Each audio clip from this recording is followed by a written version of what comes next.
Muy buenos días, el tema de hoy es entendido. Vamos al libro de Juan, capítulo 8, versos 12 al 14.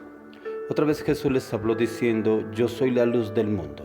El que me sigue no andará en tinieblas, sino que tendrá la luz de la vida. Entonces los fariseos le dijeron: tú das testimonio acerca de ti mismo, tu testimonio no es verdadero. Respondió Jesús y les dijo: aunque yo doy testimonio acerca de mí mismo, mi testimonio es verdadero, porque sé de dónde he venido y a dónde voy. Pero vosotros no sabéis de dónde vengo ni a dónde voy. ¿Cómo el entendido entiende cuál es el propósito en esta tierra? Jesús lo tenía muy claro. Él sabía de dónde venía y también a dónde iba. Cuando usted y yo entramos en meditación, en el estudio de la palabra, en tiempos de oración y clamor delante del Señor, entendemos el propósito por el cual estamos en esta tierra. Porque el que no entiende el propósito de Dios en esta tierra solamente vive por Él, para Él y en Él. Y pasa desapercibido en esta tierra. Pero cuando usted y yo entendemos el propósito por el cual Dios nos ha escogido en este mundo, en el cual el Señor nos envió a esta tierra, lo entendemos y lo aplicamos y lo ejercemos en este mundo. Entonces no pasaremos sin pena ni gloria por esta tierra, sino ejerceremos el propósito, el llamado de Dios para cada uno de nosotros. Pero es importante conocer y entender la palabra. ¿Qué es lo que Dios quiere a través de la luz, a la luz de la palabra, darnos a conocer y entender? Y el entendido es el que puede llegar a entender y comprender a través de las Escrituras lo que el Señor tiene para usted y para mí. ¿Y cómo lo podemos hacer y conocer y entender? Mire que Jesús andaba ligado al Padre. Él siempre decía: yo no vine a hacer la voluntad mía, yo vine a hacer la voluntad del que me envió. Las palabras que yo hablo no son mis palabras, sino las palabras del que me envió. O sea, él siempre estaba completamente seguro de dónde venía, por quién hablaba y de quién hablaba y para quién hablaba. Entonces él estaba tan confiado y seguro de lo que Dios lo había mandado a hacer, porque él estaba entendido en lo que Dios le había dicho que debía hacer en esta tierra. Y podemos entenderlo a la luz de la palabra. Por eso es importante que usted y yo entremos en tiempos de meditación, en el estudio de la palabra, pero también que podamos entrar en tiempos de clamor, oración, intercesión y ayuno. ¿Para qué? Para que la palabra pueda entrar más fácil a nuestra mente, a nuestro corazón. Vivir con un propósito es la única manera de vivir realmente. Si no tienes un propósito, solo tú estás existiendo en este mundo y será algo pasajero en este mundo. ¿Cuál es el propósito por el cual Dios nos mandó a esta tierra? ¿Cuál es el propósito que tú y yo tenemos en esta vida? ¿Has entendido tu propósito? En este día lo que anhelo y deseo y le pido a Dios es que usted y yo podamos conocer y entender el propósito que tiene para con cada uno de nosotros y darnos respuesta a estas preguntas que cada uno de nosotros nos hacemos de pronto en un momento de incertidumbre, de duda o de temor. Son preguntas en las cuales no hemos encontrado respuesta y podemos encontrarlo en la palabra y en el conocimiento de lo que Dios nos quiere hablar. Así como el Señor Jesús estaba tan seguro de lo que tenía que hacer en esta tierra. Pero vemos que la mayoría de las personas luchan con estos asuntos básicos en la vida. Por ejemplo, ¿cuál es mi identidad en la tierra? ¿Cuál es mi propósito? Sí, algunos dicen: bueno, mi papá o mi mamá dijeron que debo ser abogado, que debo ser ingeniero, que debo ser médico, que debo ejercer una carrera, un control. Sí, claro, eso lo debemos hacer, que es lo que nos mandan en este mundo. Que debemos ejercer alguna carrera, un propósito, un llamado, pero en la tierra. Pero ¿cuál es el propósito que Dios tiene para usted y para mí? ¿Cuál es la identidad que usted y yo tenemos en Cristo Jesús? ¿Será que todavía no encontramos la identidad en Cristo Jesús? ¿Será que todavía estamos dudando como las olas del mar, que vamos y venimos y no sé, yo creo que es esto, yo creo que lo otro, yo creo que es tal cosa? Porque hay personas que se guían a estudiar una carrera porque les llama la atención un artista, un presidente, alguien de nombre, alguien que le llama la atención, alguien que se convierte como en un fan, ¿cierto? Entonces ve que yo quiero estudiar esto, me gustaría ser este tipo de persona, pero no entramos a la oración y le clamamos, le pedimos a Dios para que Él nos enseñe y nos oriente, ya que hoy en día en el mundo se mueve todo bajo la corriente del ser humano. No vive contento con lo que se tiene. Viven buscando una identidad con la cual se sientan más seguros o satisfechos. Los que son blancos quieren ser morenos, los altos quieren ser bajitos, los flacos quieren ser gordos, los gordos quieren ser flacos. Cuando Dios mandó a Samuel a ungir al rey David, ¿él qué pensó? Vio al primero de sus hermanos y lo vio alto, lo vio atractivo, lo vio un hombre de alta estatura y lo vio acuerpado.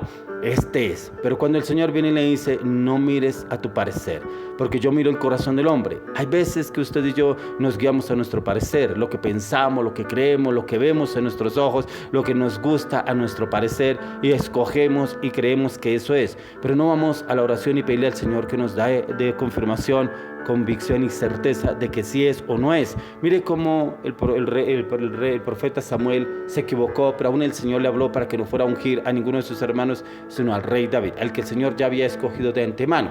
Entonces, ¿qué es lo que el Señor nos quiere dar a entender? Que usted y yo primero debemos ir a la oración y pedirle orientación y dirección al Señor.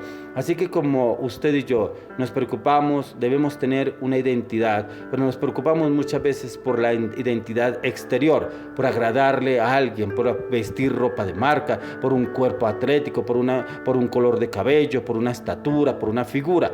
Pero no nos preocupamos realmente por una identidad interior, sino más bien el preocuparnos por esa belleza del alma, esa belleza del corazón, en la cual podemos alimentar en la palabra y en la meditación, en el estudio de la palabra, pero también en tiempos de ayuno y oración. Ya que a medida que usted y yo meditamos en la palabra, podemos practicar la misericordia, el perdón, la paz, el amor y la bondad, que fue lo que nos enseñó nuestro Señor Jesucristo. ¿Y qué es lo que debemos tener en cuenta? La importancia será que yo le importo al Señor. ¿Será que yo le importo a alguien? Porque hay personas que viven afligidas y oprimidas porque no le importa a una persona, a mi esposa, a mi esposo, a mi novia, a mi padre, a mi abuela, a mi suegro, como que no les importa, como que no les agrado. Y muchas veces nos afana más el agradarle o importarle más a los demás. De igual manera, en el mundo hay un dicho y una manera de vida que se dice, como te ves, te tratan. Y las personas viven buscando el sobresalir por sobre todos los demás, para sentirse importantes y así cautivar la atención de las masas. A los atletas destacados o a los alcaldes, artistas o gente del común que se destacan por un rango, ellos les entregan las llaves de una ciudad y les dan una mención honorífica, y son personas honoríficas en ese lugar, entonces son de importancia. ¿Por qué? Porque entraron a ocupar un lugar destacado en la sociedad. Pero ¿será que le agradan al Señor? ¿Será que ese tipo de personas son las que quiere mi Dios? ¿Será que ese tipo de personas son las que Dios quiere que entremos? No, podemos tenerlo todo, ser el mejor y más reconocido del mundo entero, pero lo que es cierto es que no tenemos a Cristo, o sea, no tenemos nada. Podemos tener nombres, títulos, fortuna, riqueza, pero todo eso es pasajero, porque todo eso lo dejaremos en esta tierra. Pero ¿qué hemos cultivado, qué hemos trabajado para tener en la eternidad? Y más sin en cambio no puedes tener nada, pero si tienes a Cristo, lo tienes todo. Porque cuando tenemos a Cristo, lo podemos conectar y tenerlo todo. Hay momentos en los cuales usted y yo debemos impactar, como lo hizo Jesús. Él impactó a una sociedad en la cual esa sociedad estaba en un letargo, porque seguían la ley que Moisés había dejado, pero ellos seguían la ley acorde a la ley, ojo por ojo, diente por diente, y que el que se encontraba adulterando o haciendo cosas ilícitas, lo apedreaban hasta matarlo. Eso hacían la ley, pero no la cumplían ni siquiera ellos mismos. Por eso el Señor Jesús vino a hacer un impacto en la tierra. ¿Para qué? Para que todo se hiciera en amor. Por amor. Entonces, ¿qué es lo que nos dice el Señor? Que cuando alguien te pegue en la cara, pon la otra mejilla. Todo es en el amor. Como el Señor vino a cambiar esa estructura que había en la mentalidad del hombre, que todo tenía que hacerse conforme a la ley, pero ni siquiera la ley la cumplían ellos. De igual manera, los hechos catastróficos, como lo que hemos visto a nivel global, a nivel mundial, que impactaron al mundo, como fue, por ejemplo, usted se acuerda, las Torres Gemelas, los tsunamis, ese tsunami que hubo en Asia, esos momentos de que hubo la naturaleza en los cuales impactó a diferentes naciones. Entonces, esos son casos en los cuales impactó al mundo y a la sociedad. Pero esto, ¿qué tiene que ver con usted y yo impactamos dentro de la sociedad? Una de las cosas que como hijos de Dios debemos de entender es que el hombre natural, el hombre del mundo, no discierne lo espiritual y tal vez no lo puede entender lo que Cristo hace y está haciendo en nuestras vidas y lo que está haciendo en el mundo. ¿Por qué? Porque si hay alguien que ha causado un impacto grande, este es nuestro Señor Jesucristo. Desde hace más de 2000 años, Él viene causando un impacto en las familias en que están siendo cambiadas, como por ejemplo, ¿quiénes? los alcohólicos, los drogadictos, los homosexuales, las lesbianas, los que andan en la pornografía, los que andan en la lujuria, los que andan en la inmoralidad sexual, el ladrón, el mentiroso, el avaro, el infiel, el traicionero. Viene el Señor y hace cambios profundos en el corazón y hace un impacto en esa persona a través del entorno, a través de su sociedad, a través de las personas que lo conocían. Oiga, este no era el drogadicto, oiga, este no era el ladrón, oiga, este no era el mentiroso, oiga, este no era el avaro, este no era el ladrón, este no era el que hacía cosas incorrectas. ¿Cómo ha cambiado? Pero algo en el que el mundo sí se puede entender es el cambio. El milagro es lo sobrenatural que Cristo hace y seguirá haciendo en la vida de cada uno de nosotros. Y que no te asombre si ves alguno que ha cambiado y Dios lo ha transformado, es porque Dios está haciendo milagros. Dios está haciendo transformaciones en muchas personas y es lo que Dios quiere hacer a través de su vida y de mi vida a partir de hoy. Que seamos entendidos en Cristo Jesús. Amén y amén.